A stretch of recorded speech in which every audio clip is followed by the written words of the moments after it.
What's up mga ka-chibi? Tuloy-tuloy pa rin ang ating pagpipilgrimage at para sa ating next video ngayon.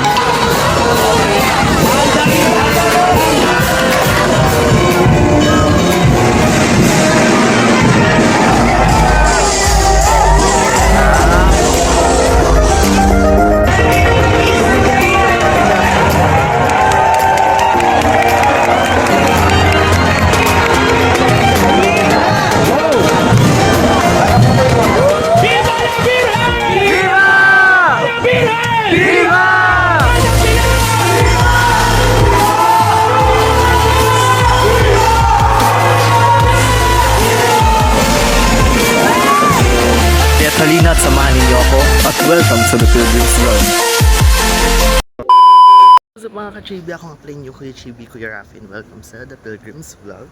So ngayon ay madaling araw actually.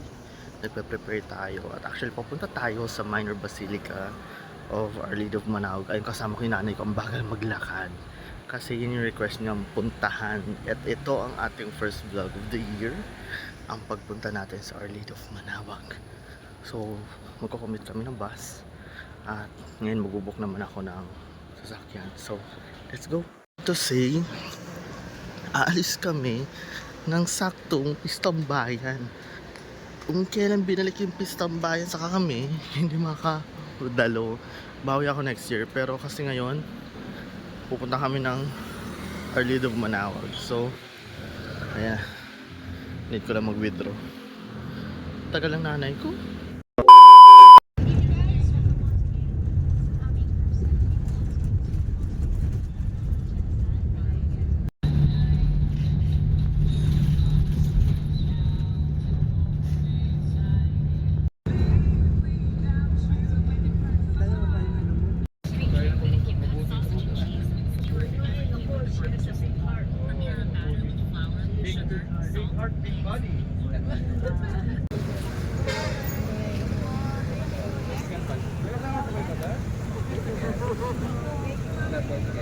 Ma'am, simbahan po kayo?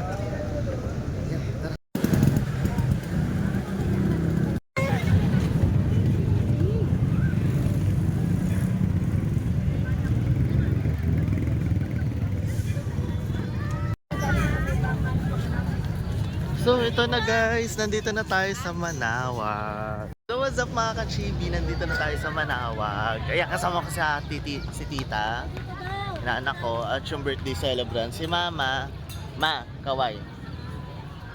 Ayan, siya kasi magsa-celebrate tomorrow ng birthday. So ayan, yung tita ko. Alay. At ito magiging cameraman ko ngayon. Cameraman. Oh, di ba? Oh, go. Itinayo ng mga Agustino ang unang kapilya ng Santa Monica, ang orihinal na pangalan ng Manaoag, noong 1600s sa kinaroroonan ng kasalukuyang sementeryo. Pinaglingkuran ito ng mga praile mula sa bayan ng Lingayen na hinalinhan ng mga Dominikano noong 1605 at naglingkod mula sa bayan ng Mangaldan. Maraming banta mula sa mga tribong Igorot ng mga nakapalibot na bundok ang humantong sa paglipat ng buong komunidad sa kasalukuyang lugar sa isang buron. Nagsimula magtayo ang mga Dominikano ng isang malaking simbahan sa kasalukuyang lugar nito noong 1701 sa ilalim ng pagtatangkilik nila Gaspar de Gamboa at ng kanyang asawa. Noong panahon ng kaguluhan ng Rebolusyong Pilipino para sa kalayaan mula sa Espanya, sinunog ng mga revolusyonaryo ang simbahan. Ang mga kayamanan, palamuti at mga talaan nito noong Mayo 10, 1898. Muntik nang masira ang imahen. Natagpuan itong naabandona sa likod ng simbahan. Ito ay tinago sa dagupan kung saan ito ay tinago mula Hunyo hanggang Oktubre taong 1898. Sa ilalim ng pangangalaga ng mga Dominikano, ang simbahang sinimula noong 1882 ay natapos noong 1911 hanggang 1912. Ipinaubaya ng mga Dominikano ang lahat ng kanilang misyon sa Pangasinan sa mga klerikong diocese maliban sa Manaoag. Ang panghabang buhay na pangangasiwa ng dambana ay pinagkaloob ng banal na sede sa orden ng mga mangangaral noong 1925. Isang malaking pulutong ang dumalo sa kanonikal na koronasyon ng imahen noong Abril 21 taong 1926 na pinahintulutan ni Pope Pius XI. Nangangahulugang ito na opisyal na kinikilala at pinapahayag ng simbahang katoliko na ang Birheng Maria ay kinikilala bilang Our Lady of the Rosary ng Manawag ay nagkakaloob ng mga pabor at basbas o malakas na pamamagitan para sa kanyang mga deboto sa paglipas ng mga siglo. So ayan, habang naka-high blood si mama, bumibili ng kandila. Ayan siya. Oo, galit si mother. Sa inyo mga Dominican Saints, mga apostol, nandito. At, wait, teka. Oo nga, Dominican Saints plus mga apostol. Hindi ko alam yung iba kung... Kasi Dominican Church kasi to. Pero yeah. Pero, wait, tingnan ko nga yan. Katulad nito. Dominican nga, mga Dominicans. So, ito na yung church. Ito na yung church, guys. Akto kasi Sunday ngayon. Ang dami. Pati pala dito sa labas, may mga nagmimisa. Nagsisimba. At ayun yung birheng tumatawag, nakikita ko siya sa loob. Kasi Sunday ngayon, ma. At merong...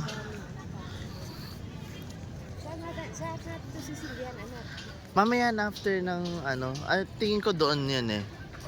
Doon.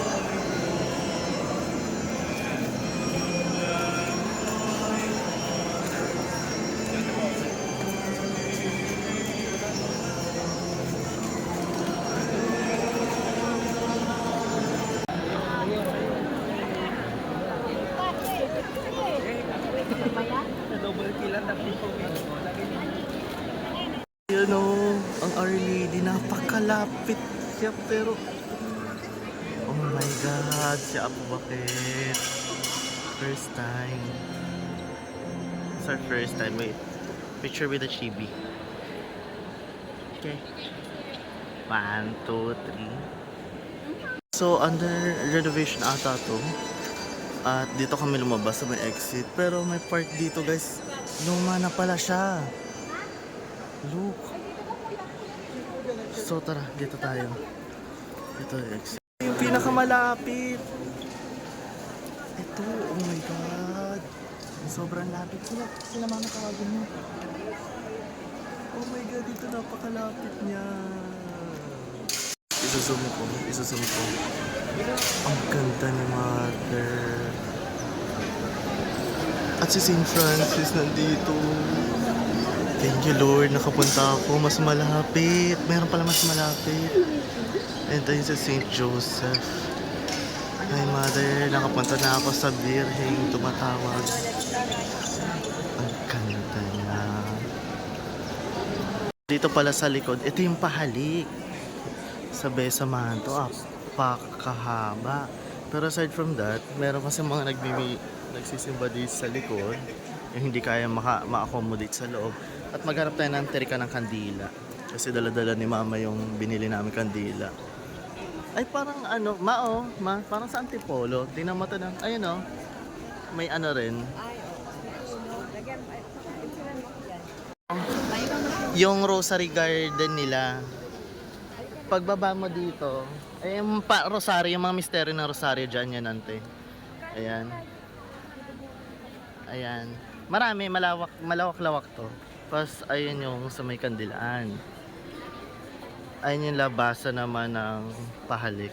Dapat pumunta tayo sa may likod. Sa may pahalik. Pero kailangan daw natin makarating ng museum, sabi ni Father Wilhelm. Oh, ito yung kandilaan. Ay, may nagbebenta pala dito sa loob eh, oh, ng kandila. Wow. Ay.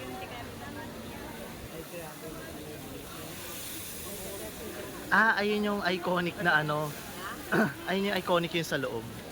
Yung kandilaan dun. Yung may Mama Mary doon sa loob. Continue. Medyo marami kasi pa nagtitirik ng kandila. Pero ito yung isang Mama Mary. Yung iconic na pinipicturean ng mga devotees pag pumupunta dito sa Manawag. So, ito.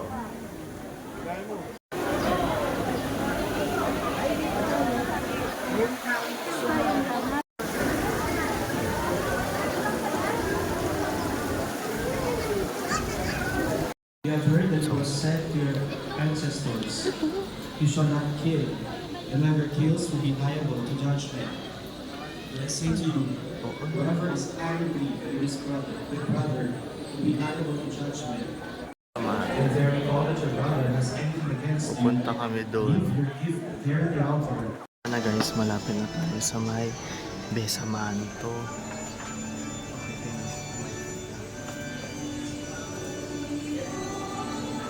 And also, ibibigay natin to kay sa Mana Birhen, the ex-voter. Let's see kung pwede.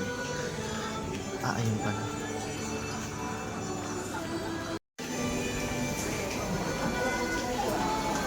Yung Camarines of Some Silence.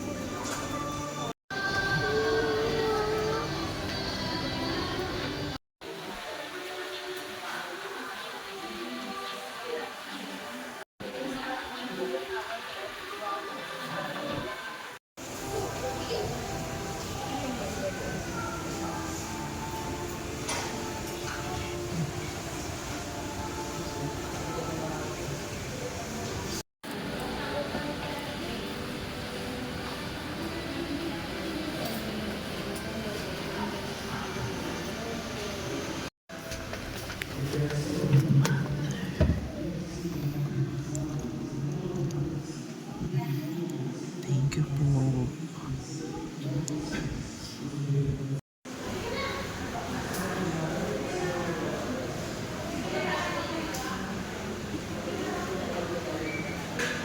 Pakasolim, ayun, nakapag-Besamanto na kami. At dito na tayo sa papunta ng religious store pala to. Hindi pa pala to yung museum. So, dapat hanapin doon natin yung museum. Sabihin natin, donation. So, dadaan tayo dito first. Okay. Mga souvenir. Ay, may titingnan pa daw. Wait lang. Okay. Yung apparition ng Our Lady of Manawag. Ayan. Parang siya yung sa tulad ng San Antipolo, merong diagram ba yan tawag doon? yan. Then, prayers. Attest to their faith. Ito pa. Diba, ang dami. So, let's go. Ito pa.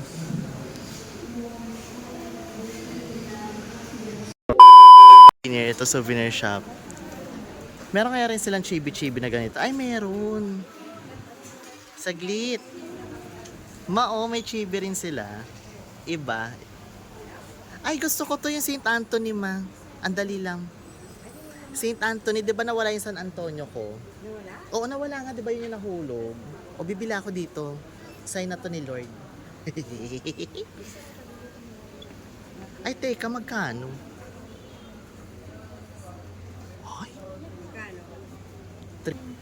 Pero gwapo naman yung pagkaka-San Antonio niya. Pero okay na. Sige. Walang discount. Ante, gusto mo souvenir? Kumaka na ng isa. Ito souvenir niyo. Manawag na chibi. Cute yan. Magkano? Ay, mabigat. Maganda, ante. Ayan, isa sa bahay nyo. Go, laban ko na. 300 plus lang naman eh. Pwede ba Gcash? Baka pwede.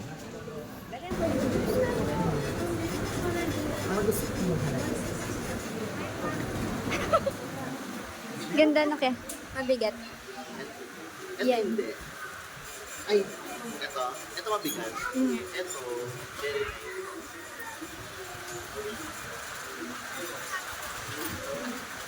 mali si San Antonio sa kasi nahuglot nakablot sa LRT yung ganito. Hablot? Oo. Napakatagal na pa naman. Ginawa ko siyang ano,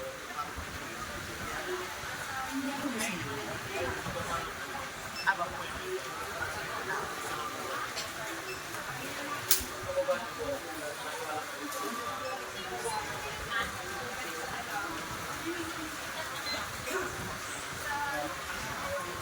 Pero sa may ibibigay kasi kami.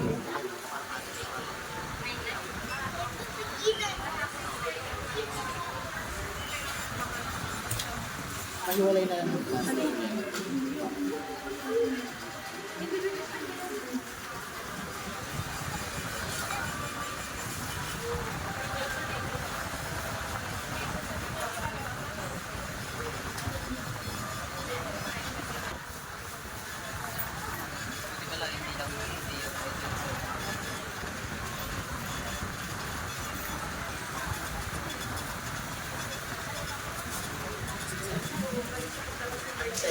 Huwag ka na magturo dyan.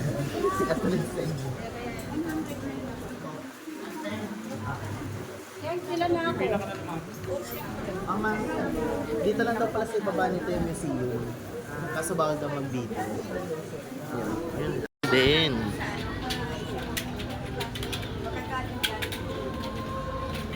So, ito. Hindi, walang pilang museum Ay, pero bawal daw ang video. Pass. Ito. Yung museum. Ayan. Sabi nandito lang daw pwede. So yun, nayalay natin siya. Para kay mother. Ito yung acknowledgement receipt na patotoong na ibigay na natin yung ex-voto at binigyan nila tayo ng ilang stampita na may mantle mula sa damit ni Mama Mary. So ito yung Paschal Chapel. So dito ang labasan.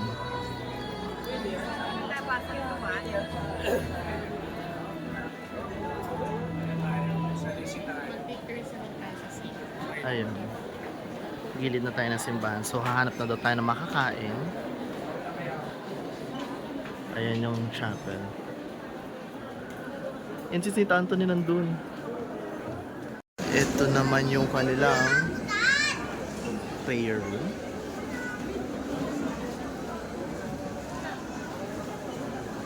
Ayan, parang prayer room ng Sacred Heart. So labas na tayo, ang init.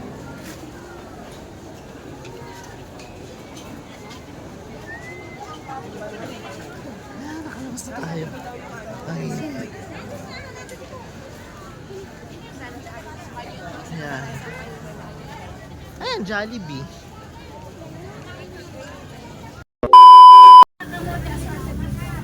Ayan, dito sa gilid. Bilihan ng religious item, pagkain, souvenir. Ayan. Dahil kakain na kami, nakakagutom. Ayan. So kasi, nasira yung phone ko.